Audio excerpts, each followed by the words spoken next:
Porque eu sou a favor da teoria de que mulheres feias deveriam ser proibidas pela saúde pública.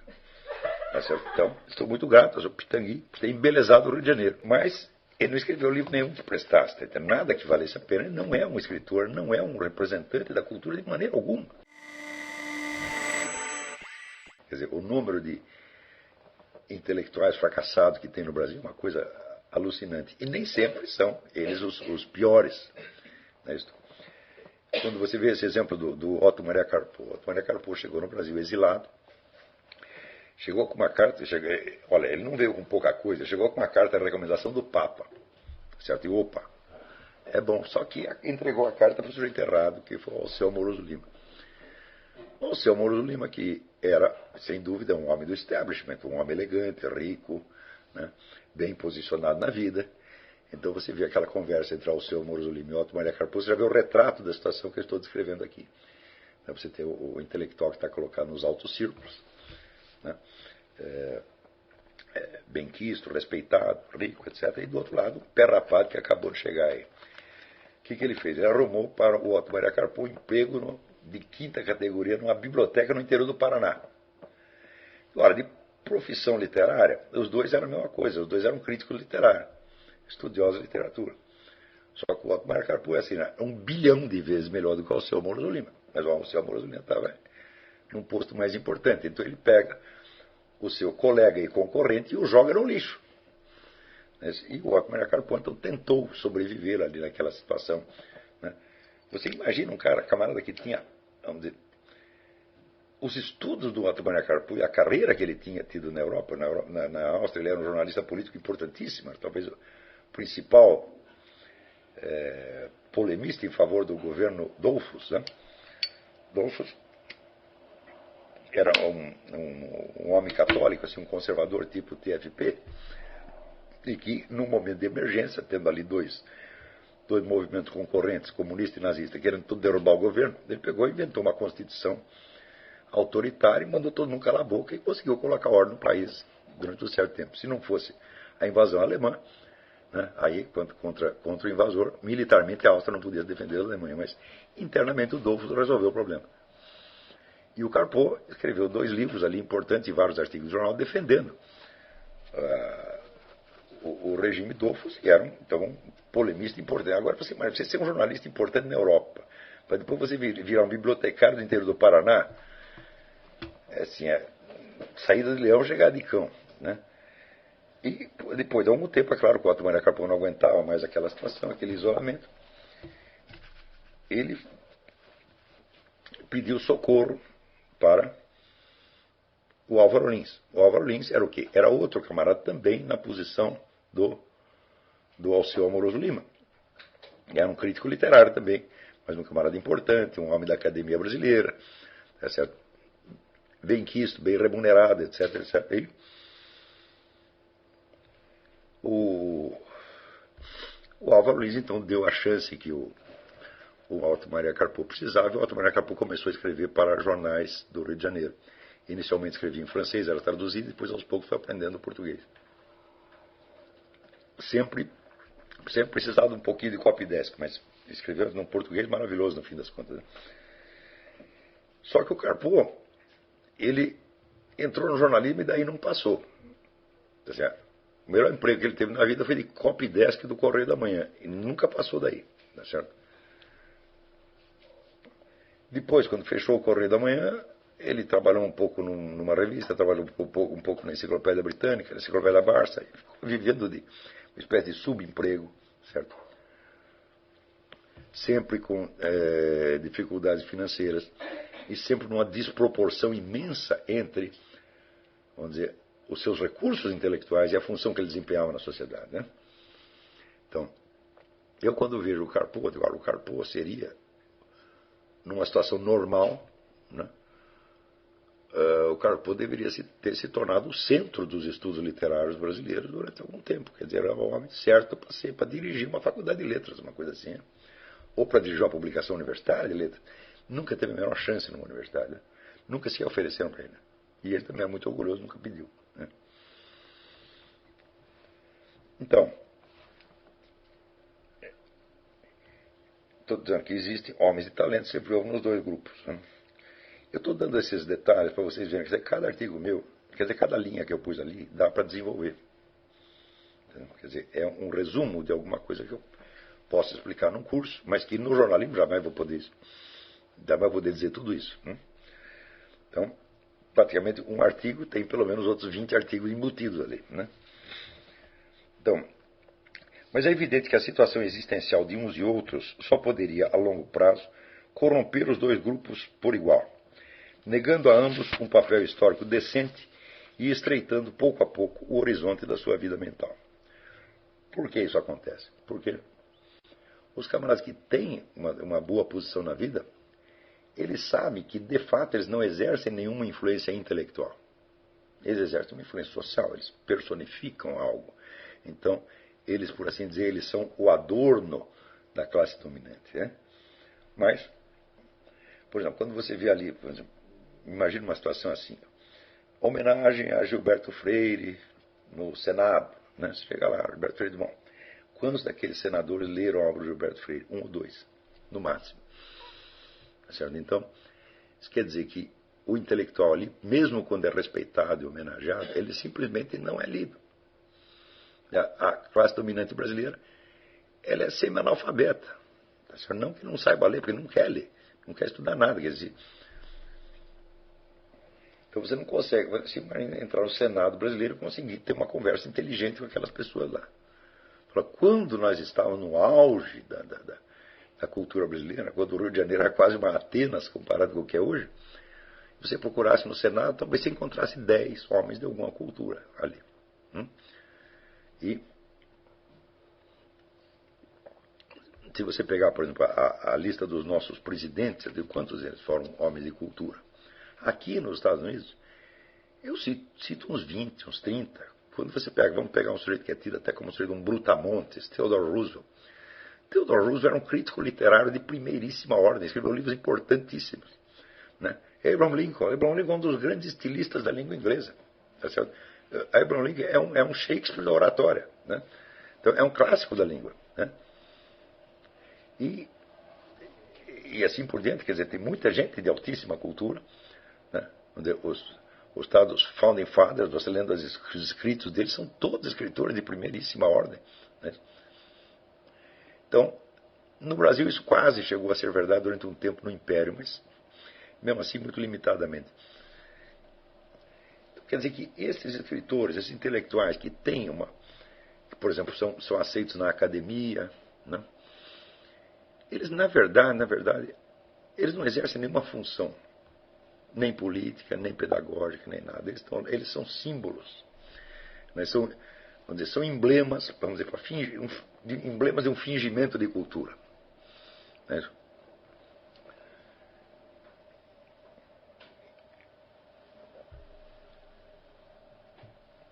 Então, e os camaradas que estão embaixo, bom, isso vai ser pior ainda, porque mesmo que eles cheguem, vamos dizer, a ter um certo,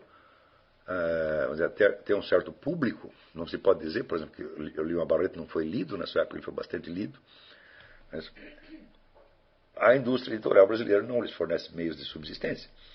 Então, o círculo de leitores é pequeno. No Brasil, quando um livro vende 2.000 exemplares, é um sucesso. Eu até tenho vergonha de contar isso aqui, né? Porque aqui, se você não vendeu 30.000 exemplares, as pessoas nem falam com você. Então,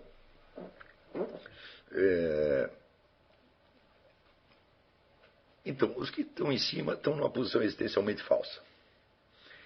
Frequentemente, são usados como empregados pelos políticos, pela burguesia, etc, etc. Um exemplo, por exemplo, é o Zé Guilherme Melchior. Quando o Zé Guilherme Melchior estava no auge da carreira dele, o que ele era? Era um redator de discursos para alguém que não merecia engraxar o sapato dele. Não é isso? Ou seja, ele não exercia influência, usavam-no como emblema, como uma espécie de embalagem. E, ao mesmo tempo, ele dava um serviço que era inferior, muito inferiores à sua capacidade dele. Mas se eu fosse um político, se eu fosse um presidente, da República, o presidente do Senado, eu iria pedir para o Zé Guilherme Melchior escrever meus discursos. Morreria de vergonha de fazer isso. Eu dizia, Zé Guilherme Melchior, eu convidaria o pessoal, você não quer ser reitor da universidade para você poder educar as pessoas? É isso que eu ofereceria para ele, não um lugar de redator dos meus discursos. Isso é uma vergonha, isso é uma abominação o que eles fizeram. E no Brasil é normal isso, né? Então quer dizer que quando o intelectual chega a ser conhecido e é respeitado na sociedade, ele é, por um lado, uma espécie de bobo da corte. Ela é nem o bobo da corte, porque o bobo da corte é o que está autorizado a dizer a verdade na cara dos outros. E nem isto, né, admite que se você está lá na posição respeitável, você tem que se comportar, né? Mas pelo menos algum dinheiro você ganha. E se você está embaixo, então aí, meu filho, você está desgraçado mesmo. Você não exerce influência nenhuma. E você, às vezes, não tem sequer os meios de subsistência. Né? Por exemplo, essa dupla que eu dei, Machado de Assis e Leão Barreto, em cada geração você encontra a dupla simbólica desse tipo, né?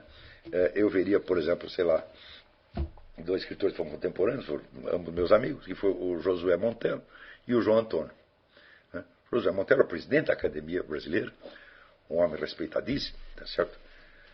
Mas se você chegar todo mundo no Senado e falar, que livro do Josué Monteiro você leu? O cara não lê nenhum, jamais, embora seja um romance interessantíssimo, né? Citou o sujeito que talvez o brasileiro que mais sabia construir uma narrativa, Josué Monteiro, era um técnico, era um engenheiro da narrativa.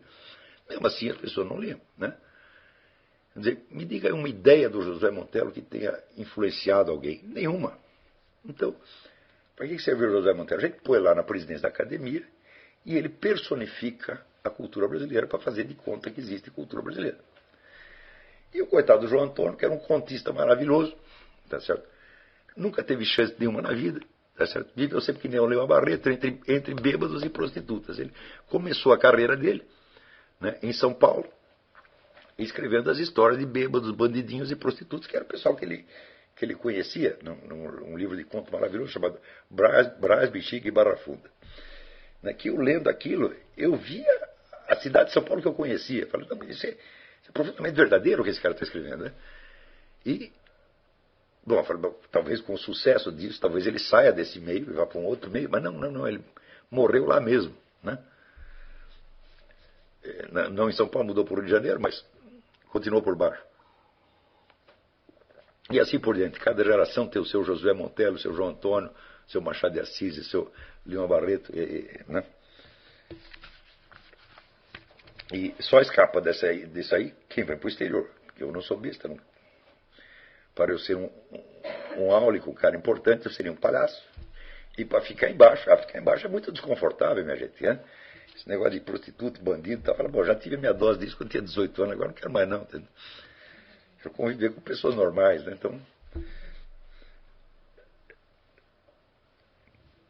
Então, estou falando dos dois grupos, então, como poderiam resistir os primeiros à tentação de produzir uma literatura que se limitasse a ser, na fórmula célebre de Afrânio Peixoto, o sorriso da sociedade? Afrânio Peixoto é um romancista, não de todo mal, mas que escrevia romances, vamos dizer, para divertir a burguesia. Então, né, ele dizia que a literatura, o que é? O sorriso da sociedade. Era o que ele fornecia, ele dava um sorriso para as pessoas, né?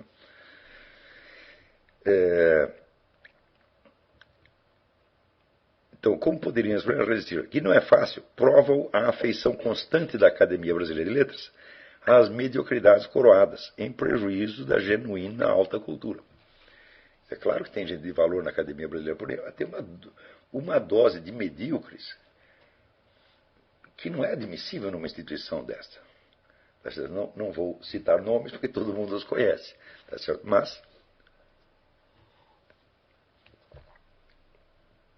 e a Academia Brasileira não começou assim.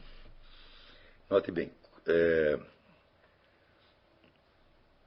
quando fundaram a Academia, existia um escritor no Rio de Janeiro que era muito popular, chamado Emílio de Menezes. Emílio de Menezes era um humorista, né? Escrevia umas coisas muito engraçadas, uns poemas satíricos, etc, etc. E alguém sugeriu ao Machado de Assis, que era o primeiro fundador, o primeiro presidente da Academia, o nome do Emílio de Menezes. Daí o Machado disse, vem aqui, eu vou te mostrar uma coisa. Eu não lembro quem foi a pessoa que falou isso ao Machado, mas ele pegou o sujeito e falou, vem aqui, eu vou te mostrar uma coisa. Saiu para a rua, entraram ali O autógrafo chegou num bar, que era um bar de prostitutas e marginais. Né? E chegou lá, tinha um retrato do Emílio de Menezes na parede, que era o cliente especial daquele bar. Falei, tá vendo por que eu não posso convidar o cara para a academia? Tá certo? Então, ora, um tipo como Emílio de Menezes hoje estaria certamente na academia. Que é o sujeito que fornece um divertimento. Né? Também depois a coisa acabou desandando. Teve lá um cidadão chamado Humberto de Campos, né? Que escreveu uma série chamada Conselheiro 20, o Conselheiro XX, que era de historias pornográficas, no fim das contas. Né? E, no entanto, estava lá na academia. Mas, quando você vai ver o número de escritores de segunda, terceira, quarta e 10ª ordem que foram colocados na academia, sem contar os camaradas que não são escritores de maneira alguma, mas quem é o último que colocaram lá na academia brasileira? Não estava um político aí? Esqueci, mas quando colocaram... O Marco Maciel. O Marco Maciel, eu li muitos artigos dele, é o escritor mais xoxo, mais vazio, mais bobo, tá certo? Que assim, que é o homem que diz que é o cara da direita, etc. É o sujeito mais politicamente correto que tem. Só escreve bobagem. E foi vice do Fernando Henrique. Né? Então, e botaram lá o Ivo Pitangui, que é um cirurgião, né, que vivia consertando lá o nariz de madame, entendeu? Eu digo, essa foi a atividade literária dele, né? Esticar peito, melhorar, puxar o nariz. Não tenho nada contra isso, quer dizer, pelo menos ele tirou algumas monstruosidades da circulação, né? Trocou por alguma coisa mais suportável. Né? Então, um homem de grandes méritos, de certo modo. Porque eu sou a favor da teoria de que mulheres feias deveriam ser proibidas pela saúde pública. Tá certo? Então, estou muito grato ao Pitangui por ter embelezado o Rio de Janeiro. Né? Mas ele não escreveu livro nenhum que prestasse, tá? Nada que valesse a pena. Ele não é um escritor, não é um representante da cultura de maneira alguma. Tá certo? Então, e assim por diante, não precisa citar mais nomes. Este amor que a Academia Brasileira tem, vamos dizer, pelo que chamam medalhão. Leiam a teoria do medalhão do Machado de Assis, está tudo escrito lá. Não é isso? Quer dizer, aquela figura que é intelectualmente oca, mas que personifica alguém importante para as letras brasileiras. Não pela sua obra, mas pela sua importância. É uma importância que personifica a importância. Tá entendendo? Não tem mais nada disso, só tem importância. O conteúdo dele é feito de importância. Então, quanto aos segundos, aos intelectuais marginalizados, seu destino estava selado desde que, nas primeiras décadas do século XX, entraram no Brasil os discursos revolucionários do anarquismo, do marxismo e do fascismo. Quer dizer, esses camaradas são todos marginalizados, estão ressentidos com o mundo, né? Estão absolutamente desesperados. De repente chegam umas teorias que dão uma explicação para eles. Né? Então, dá uma explicação, um alívio, uma justificativa da sua existência. Ah, nós estamos assim porque nós somos representantes do povo oprimido. Tá certo? Então, quem está oprimindo o povo? Bom, pode ser, sei lá, pode ser a burguesia, pode ser os judeus, pode ser qualquer um que você ache. Você arruma lá um bode expiatório, diz que a culpa toda é daqueles caras lá. Entendeu? E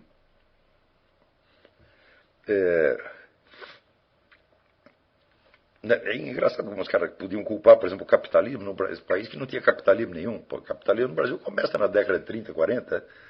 Então,